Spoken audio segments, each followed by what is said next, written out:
It's a bull. Good morning. Hey, what's up? This is Brian Kuzmar with Commercial Rare Coins and Precious Metals in beautiful Lauderdale by the Sea. I've got the Biba the Keys live cam up. This is a live underwater cam in the ocean, actually. This is not a amusement park or a aquarium. And I believe it's in the lower part of the Keys, not quite sure, but what a beautiful cam this is. I imagine on the really clear days when the water's super clear, it's even more beautiful. Those are Corvalli jacks right there, kind of circling around looking for food. They're kind of an apex predator. They can grow to be a pretty big size. You can't eat them, but amazing fish and fun to catch on light tackle. And there are schools and hundreds, maybe even thousands of appears to be grunts back there.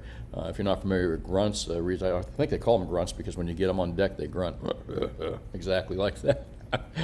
And some other cool fish down there too. What's funny is if you take a look, there's the predators kind of circling around looking for a sick or a fish out here kind of out of its element that they can fit in their mouths. And the schools are kind of like schools of fish are like people a little bit. There's safety in the school. There's safety in the large groups. There's power in large groups when large groups are cooperating. However, this power and this willingness to want to be involved with large groups also involves sometimes loss of the individuality of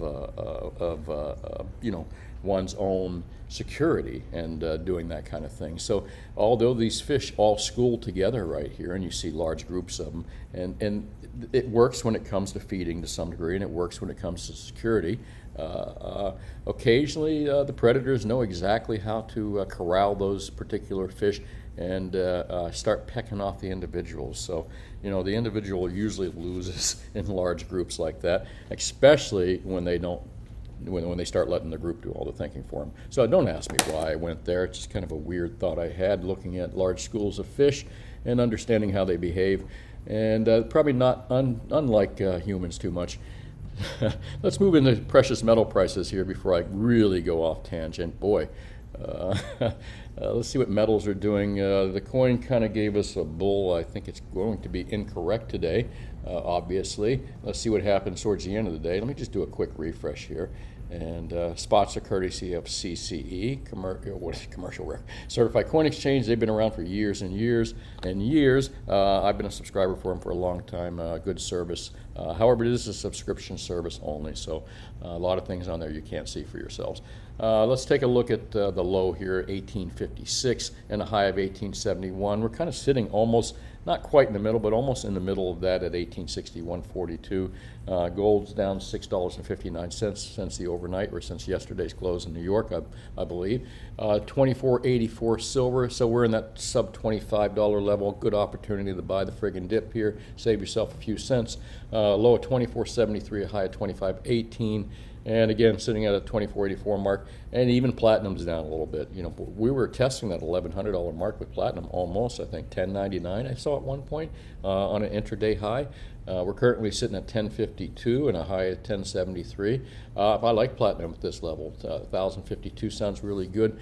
This kind of indicates to me that we're going to see some softness, I think, in metals today and probably tomorrow, maybe even some more monkey hammering tomorrow.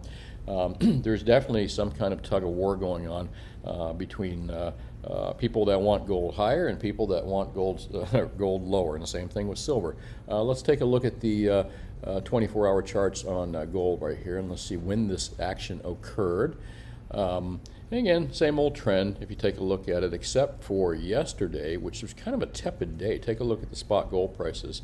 For the last month or more, we've seen some very erratic yo-yo action going on with the graphs or with the price of gold and silver, starting usually in the morning in New York at 8:20 when New York opens, and ending around noontime. So you can see yesterday it was kind of not so, again, tepid is what you could call it, moving in a really tight range there.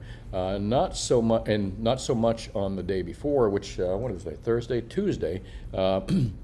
Look at that, 8 o'clock in the morning, and bang. But we've been talking about this for a month now, this yo-yo action happening in New York in the morning.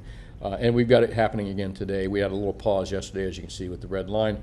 But we've got it happening today. Got kicked down a little bit into that 850s range is where we're kind of at right now. I think I just did a quick refresh. these charts and these prices don't always align at the same time. I think it takes a while for some of them to update.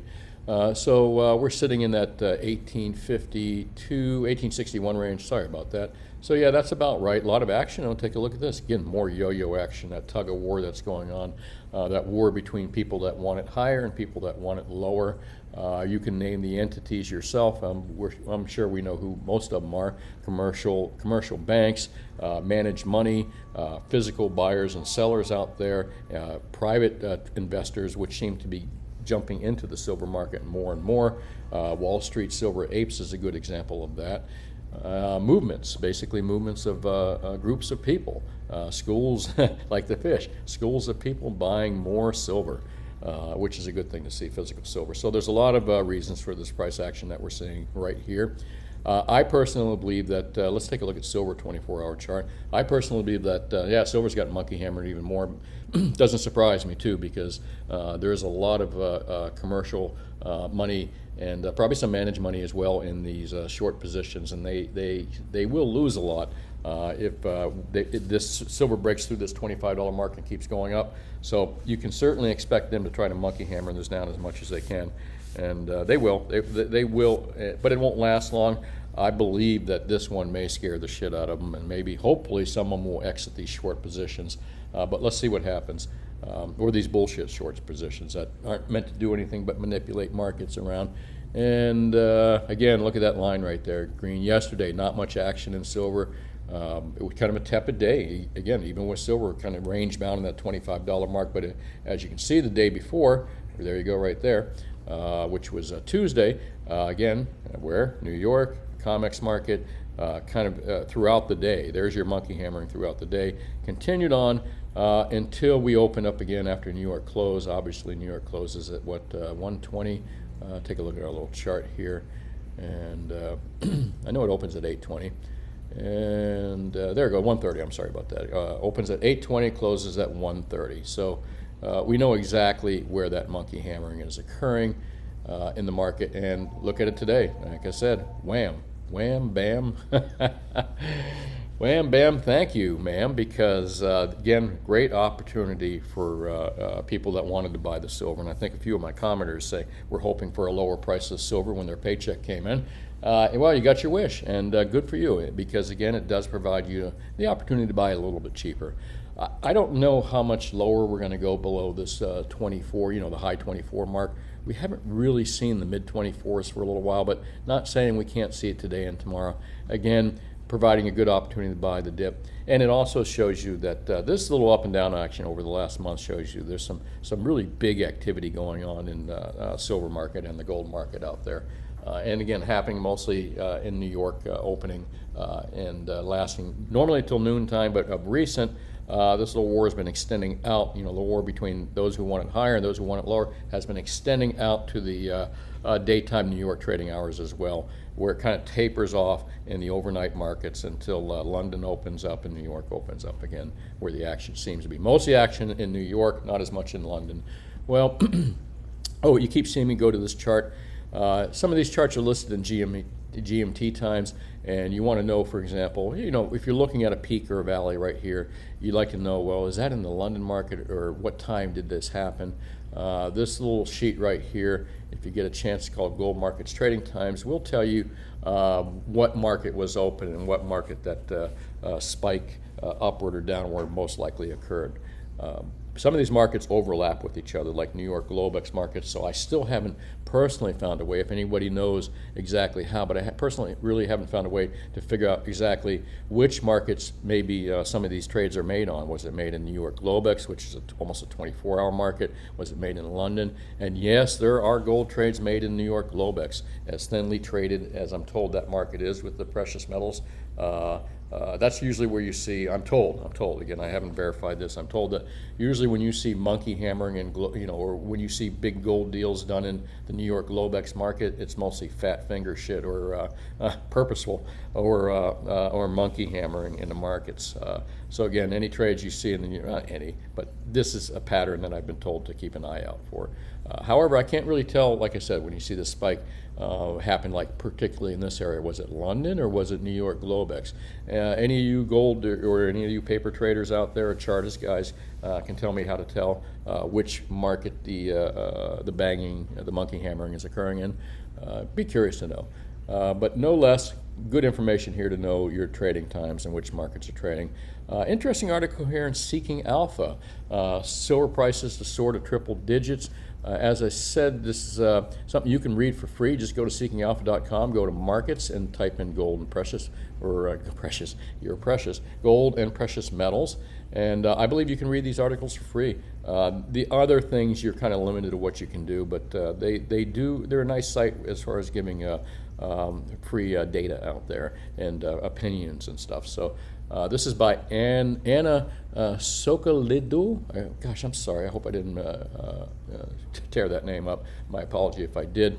The summary basically, and I recommend you read this, again, go to Seeking Alpha. Silver prices are sort of triple digits. You could probably just type that in on your browser and the article will pop up. Silver prices have plenty of upside potential in spite of the Fed's decision to reduce the quantitative easing buys.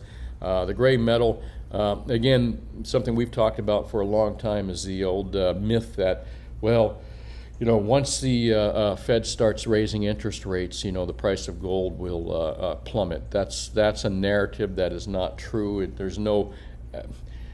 You have to look at the reasons why. What they do is I think they point back to the 80s when gold and silver market were flying high.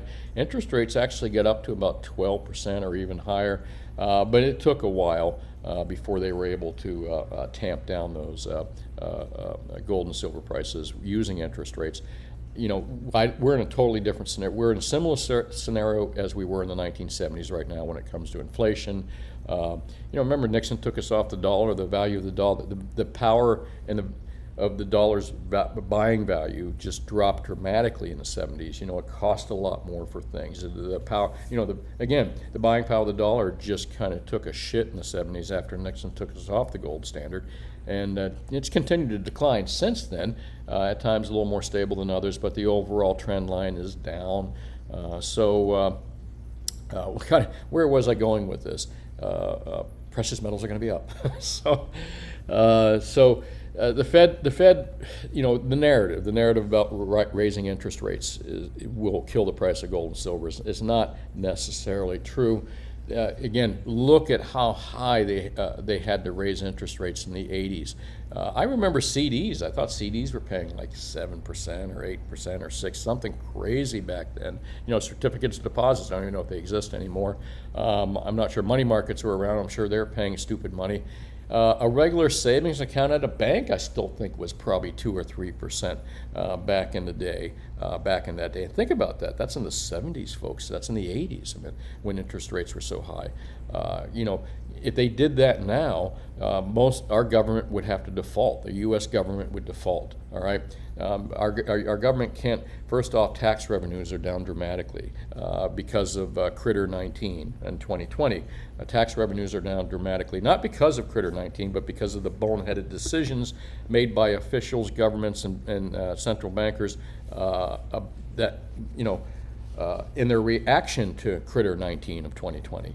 So it's really not Critter 19 or 2020 that's destroyed everything or caused bigger issues. It's the boneheaded people that run everything that have caused the biggest issues here and continue to.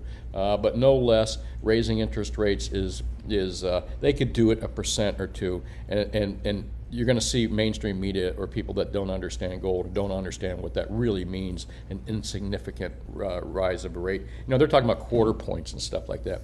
I think they could raise interest rates 1 or 2%, and it still wouldn't cover the cost of living. It still wouldn't be anything significant, even a couple percent. I'm telling you, it wouldn't make a difference. However, it wouldn't make a difference to the price of gold because, again, that's not a positive rate. You're not. If you're getting an extra couple percent on your borrowed money and stuff like that, that's not helpful to the average Joe out there.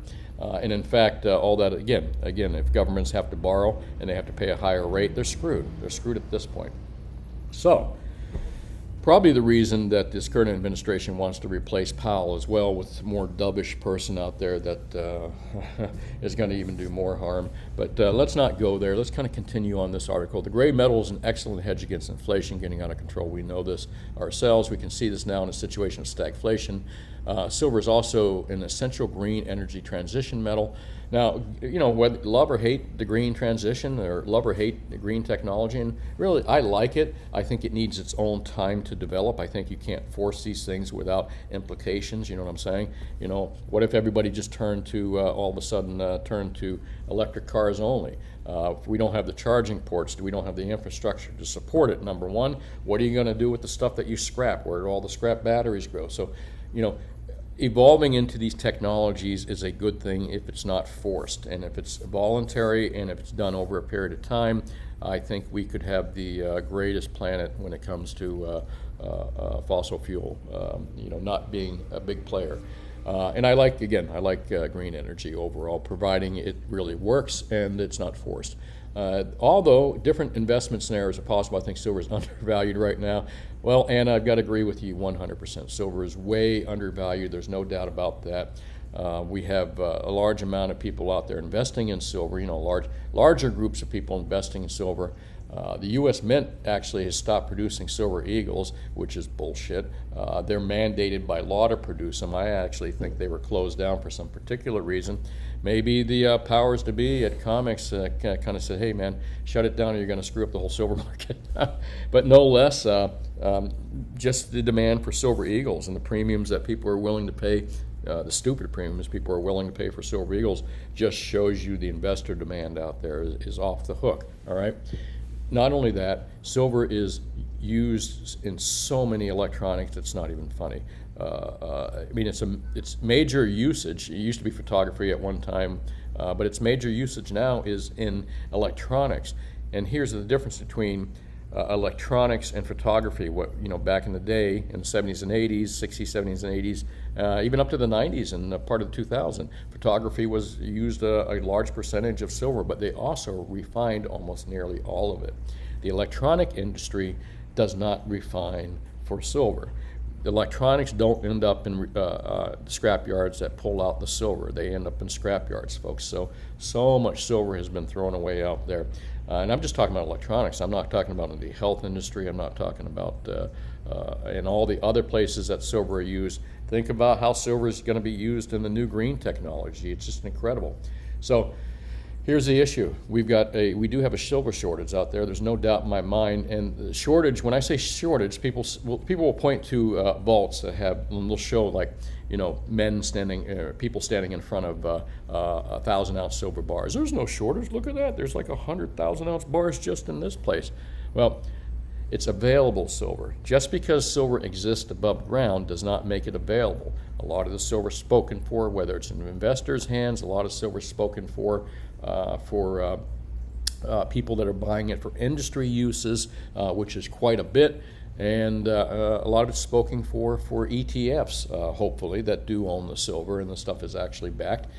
So there is not a lot of available silver above ground. I think that this could turn into a major issue for the electronic industry and industry in general once they realize that they're going to have to pay double, triple. And I agree with Anna here. I think we're going to see silver travel into the triple-digit era once the realization kind of comes, you know, pardon the term, woke.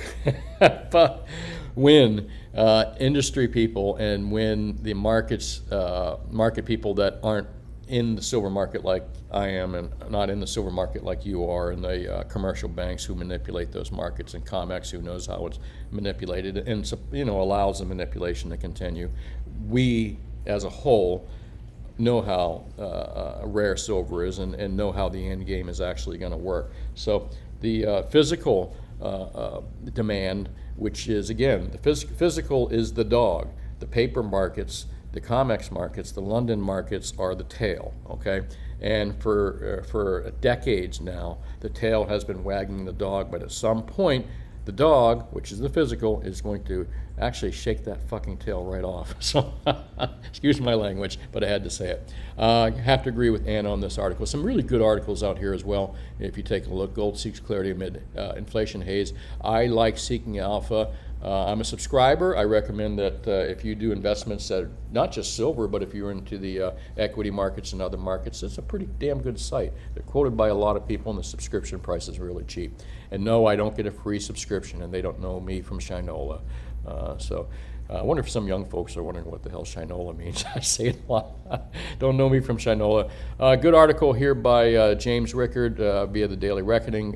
That's posted on, again, ZH doesn't write all their articles. Or in fact, they don't write a lot of them. They're done by other people. And you can see this is James Rickard via the Daily Reckoning. It talks about a gold breakout is imminent. And it's getting ridiculous, and that's a good thing. I have to agree with you, Jim, 100%.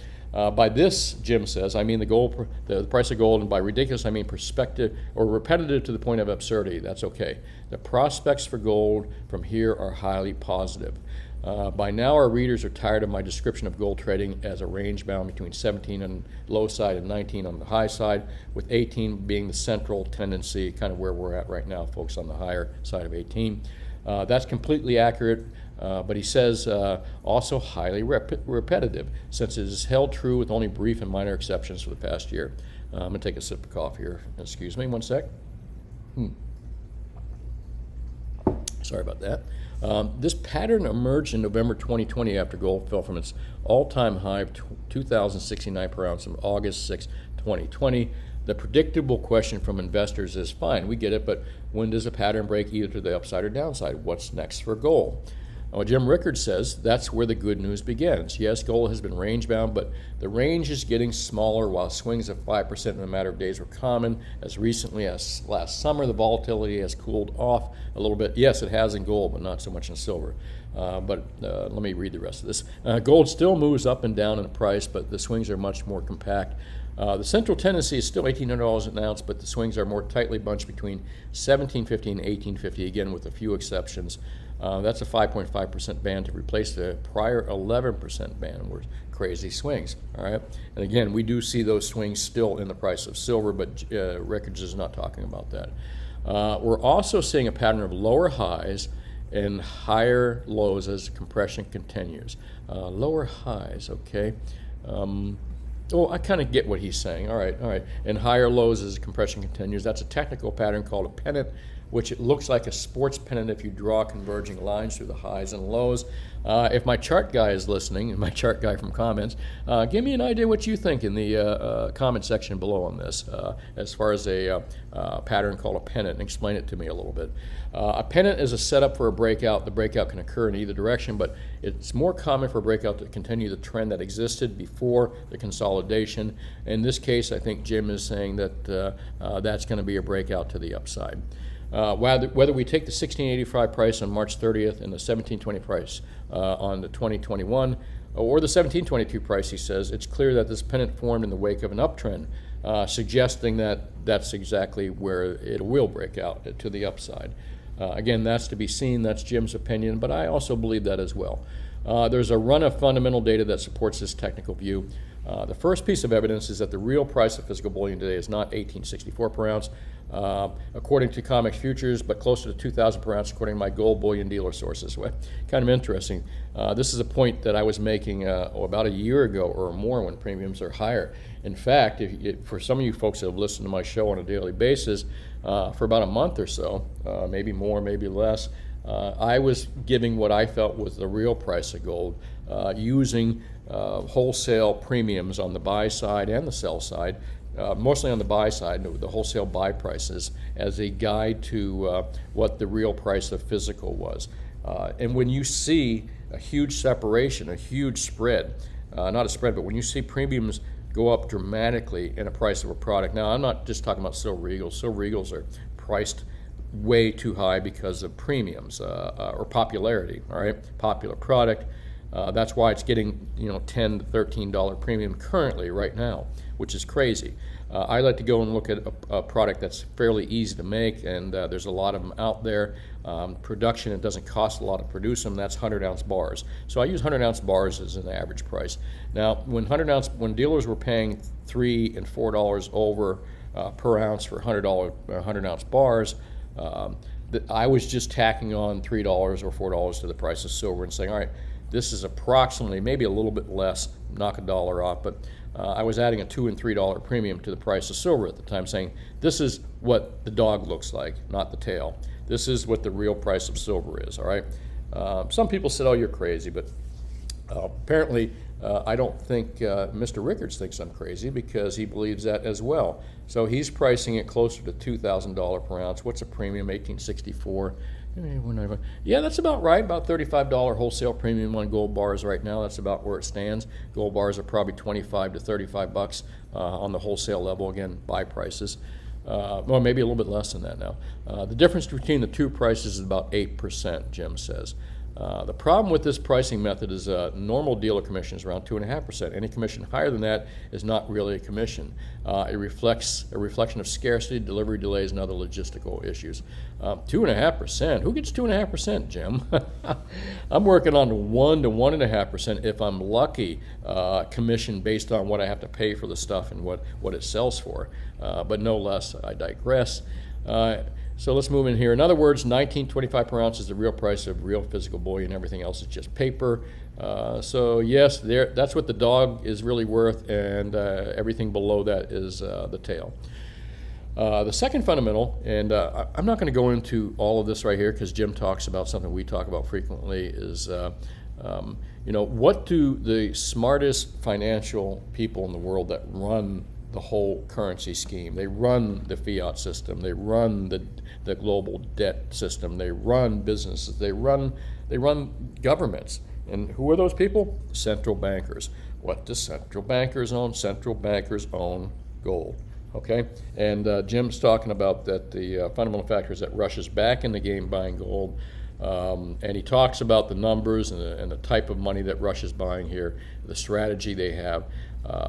And this, when's the last time that the Federal Reserve or our central bank bought gold? I don't even know. Does anyone know that? Put that in the comment section. Or have we just been too stupid while China and Russia and the rest of the world's been accumulating gold? Have we just been sitting on our pile in Fort Knox? Or does that even exist? Again, conspiracy. And I digress again. Good article here by Jim Rickards on gold breakout imminent. And recommend you read it. It's on ZH. You can read that for free on Zero Hedge. Interesting to see, I saw this article here, more gold price manipulation news by Sprott Money.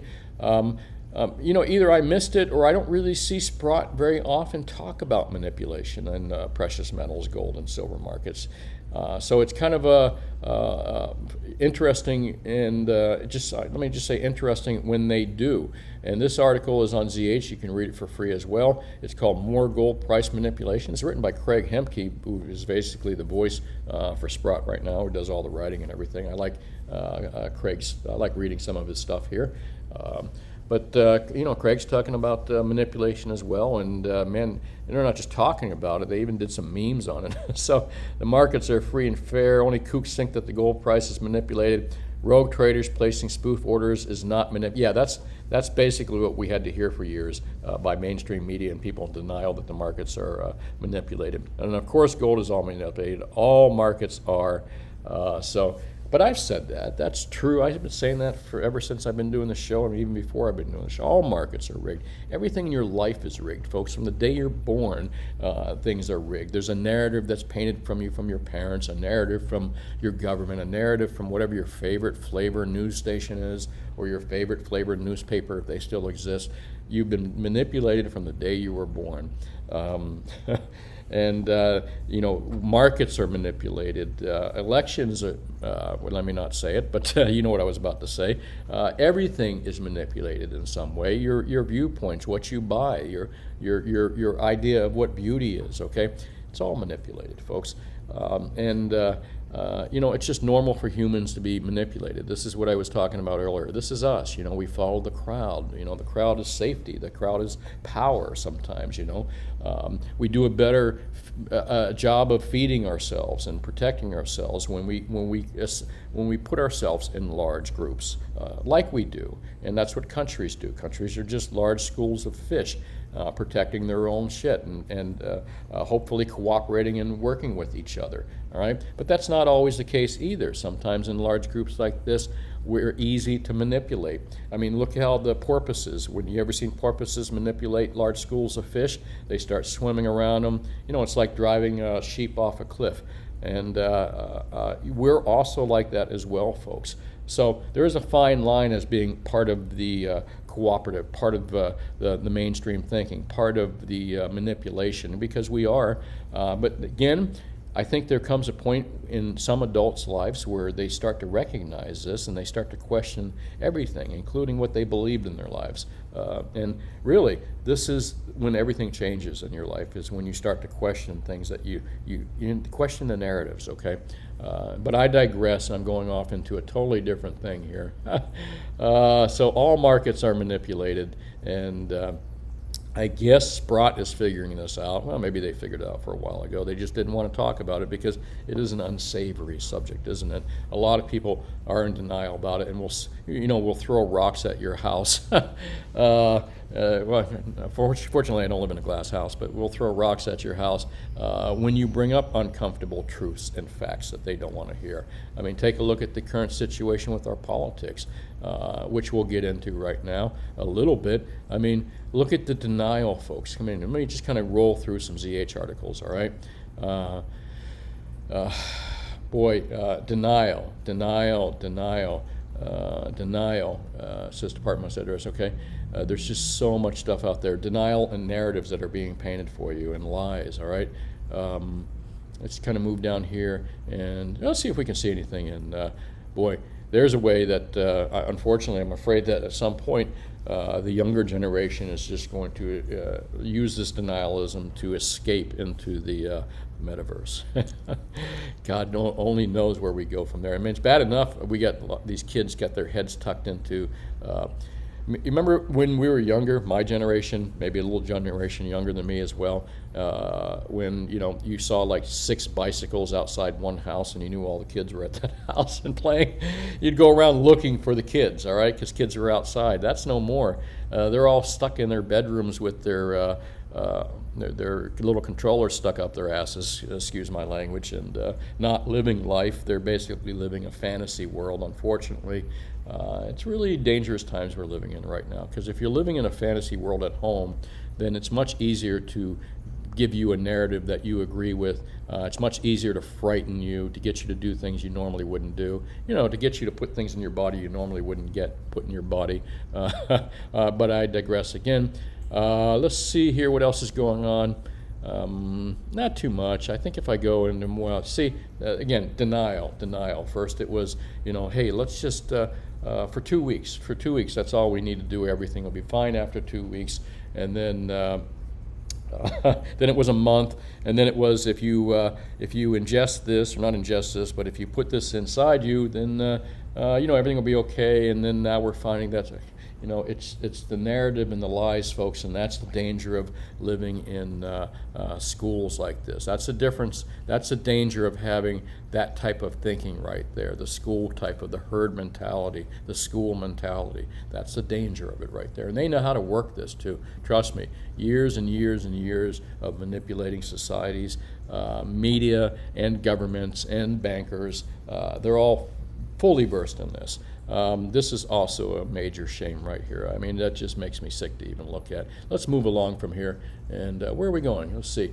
GATA.org. Not too much in new articles on here, folks. But again, just the confirmation that, traders flee JP Morgan Chase. Can't figure out why. That's interesting. I'll have to read that later. As gold and silver... some good articles on here. We're not going to go into it. Again, there's Craig Hemke talking about gold manipulation of prices, which is good to see. I'm glad to see that the bigger guys out there running some of these ETFs and stuff like this are starting to recognize that as well. Three banks paying $50 million to settle antitrust claims that they rigged the London gold fix settle. Look at it. To settle. What settlement means is they're too big to fail, and what else, folks? Too big to jail. That's why they get away with paying a $50 million fine. You know, that's the equivalent to. I'd imagine if they murdered someone, they'd probably have to pay a couple $100 million fine to settle. All right. Oh my gosh. Not much more to talk about. Excellent article, long one, and kind of homework for my folks out there that like to read smart things from smart people, which you will not find in corporate media. You will not find in Bloomberg, Wall Street Journal, CNBC, Fox Business News, or any of them. You won't find smart shit out there. You'll find a single point view narrative. All right. So if you want a good article, read The Horrors of Non-Inflationary Thanksgiving. It's on American Institute for Economic Research. And bookmark this site. There's a lot of cool stuff out here. Like I said, love to read some of these articles to you, but they are very heady, so to speak, and some of them can be very long. So I don't mind passing them along to you and hoping that some of you folks do read them and pass them along as well. Well, I think I'm going to move into the Wall Street Silver group, who I like, the Reddit group, the apes. Man, the apes out there buying silver, and there's a lot of smart apes out there as well. What I want the apes to do is to avoid being getting into the schools and getting into that school thought. But the nice thing I've noticed with the silver apes out there is a lot of them are very independent thinkers, and I think a lot of them understand exactly what we've just been talking about. This is cool. This gentleman's added 8 kilos of scrap silver. The rest is in PSLV. What's my thoughts on scrap silver? I like scrap silver, but the problem is you do have to resell it to a dealer, and we buy a lot of scrap silver, tons of it actually, literally, from local dealers, local jewelers, local pawn shops, and antique dealers. So we buy a lot of scrap silver ourselves. We're directly tied in with a major refinery who I trust. Trust me, remember what I was talking about third party, I trusted the last one too, but who I trust as much as I can. And the fees involved with holding this kind of silver are just, you don't want to go out and buy it unless you can buy it at a good discount, because when you go to resell it, it's going to get discounted. I believe that when we send in our scrap silver sterling, we're getting like 99.5% of the silver price. And also we have to pay a refining charge and a price per ounce to refine it and all that stuff. So there are fees involved with it, and and also we have to hold it too, and wait for prices, and there's price risk involved. So if you own this kind of stuff, or you can buy it on the street and buy it really cheap and buy it at a good discount, it's good to own. But don't go to your local dealers and try to buy scrap silver, folks. It's a bad idea. The other thing I see in this little pile here is jewelry. If someone brought in nothing but chains and jewelry, we would pay far less than the scrap price for it, because why? There is a lot of solder in jewelry, and solder is not silver, folks. It's got a little bit of silver in it, but it's mostly tin and other elements. So not a good deal. But again, it looks like this gentleman's just saving it, which again, if you have scrap silver at home, hell, why not? Save it with your other stuff. Put it with your bars and stuff. It's about the same thing. And what else is going out there? Like the memes and things, that's 90% silver. I love 90% silver at one time, but the premiums on it are crazy. I got to tell you, folks, do not buy 90 unless you can pick it up for a steal. And even the wholesale buy prices right now from the big majors out there, Atmex, JMS, D Bullion, they're paying at least a premium of $4 plus to get the stuff in the door. So they're probably paying $4 to $5 per ounce premium for it, which is more than you should pay, all right? They're just doing it because they have demand for it and they have customers for it, and they're big retailers. But not a good deal. So good, if you got 90 right now, you could even possibly, if you have enough of it, trade it for 100-ounce silver bars and end up with extra money in your pocket. That's how high the price of 90 is right now. It's ridiculous. Same thing with Silver Eagles. Best deal out there is still 100-ounce silver bars if you can pick them up for spot plus, spot plus $3.25 or less. And you know what? I've got to kind of end this here, folks. I can't go too long, so let me get into yesterday's video. And the new cam I put up was it's not even I got to admit, it's not a Florida cam, but you know me, I like my fish cams, my live fish cams. This was Frying Pan Tower, which is off the coast of North Carolina, and it had a lot of sharks. Check this out. Really cool cam, but again, I won't put it up too often because it's not a true Florida cam. The problem with the Florida cams yesterday is we had overcast, ugly weather, so none of the beaches were really particularly attractive looking. All the ocean underwater cams were murky, as you can tell. You know, we got a lot of wind and waves going on. So this was a good cam for yesterday. What I don't know, and what I did know, is what kind of shark was that. Ready? Let me just kind of play that back. And it took me a little while to figure it out, but let me roll that guy back right there and let him move up. And let's see what the comments were down there. There are a couple folks that said that it looks like sand tigers. And A.C. Taylor, guess what? I don't know what you won, but you did you did get it absolutely right. I believe it is a sand tiger. Take a look right here. I noticed that it has these fins right here. It has that 2 fins up there. It has that little weird thing there. Spots alongside it, and it's got that that bronze to gray color. So, yep, that is a sand tiger. And anyone else out there that fishes, if I'm wrong, let me know. But I believe you did win that one. Let's move along to comments down below. And thanks for watching, AC, and commenting. Sort by newest first. Let me see if there's any questions I need to answer. I'd like to acknowledge everyone that watches, and I'll blow up the page, and I'll show you all the folks that make comments regularly on here. Look, no, it wasn't a nurse shark, and it was a sand tiger. Let's see, Food Horse says, I want to keep stacking, but I'm increasingly worried about deflation. I have a stack of metals and crypto that dwarfs my income, but I still have a mortgage. I'm worried that my debt could be used to force my liquidation, my holdings, before inflation rips to the moon. Well, I think that your gold and silver is going to offset a lot of the debt you're going to see, but I don't know how much you own in gold and silver. Stack of metal and crypto that honestly dwarfs my income. That's a good thing.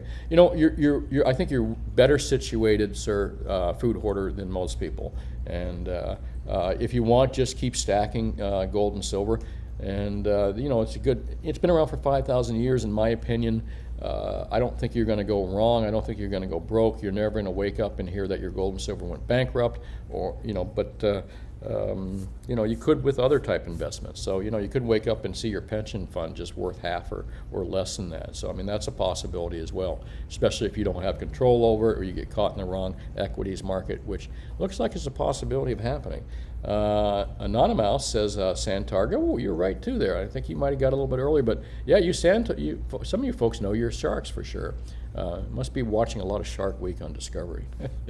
Bob Myers, if silver goes crazy, would you still be ahead if you had bought those silver eagles at these higher? Yes, you would, but you would have been way far ahead if you had a few extra ounces in your pocket that you could have got from trading for that premium.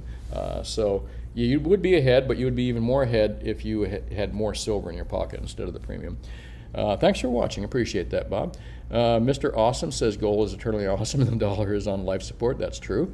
D. Liz says, I noticed the Scotiabank was part of the payoff too. When my fellow Canucks going to realize we aren't as clean as we think? First chance I get, I'm moving to Freedom, Florida. Well, you're welcome down here. Everyone's welcome. Florida's like the Statue of Liberty, like New York once. Bring us your tired and your people. Well, whatever. Sorry, I don't know the whole saying, but bring us your tired. Your people are tired of not being free. That's what Florida says. Bring us the people down here that are tired of being ruled by morons. Let's see here. AC Tail, that just applies to Florida and Texas, in my opinion. Sorry, and a couple other states.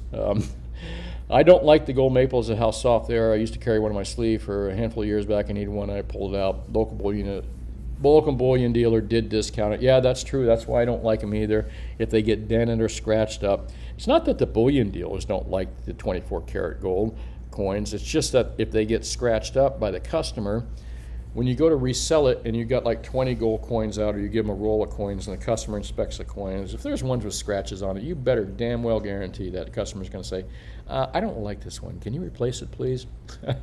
And really, honestly, there's really no need to replace it. A scratch doesn't mean shit, but aesthetically speaking, retail people insist on having scratch-free products, and they're willing to complain about it if they get them. So, of course, we have to discount them when they get scratched. It's not the dealers wanting to discount them. It's just the retailers don't want to buy them unless they can buy them for less because it has a scratch.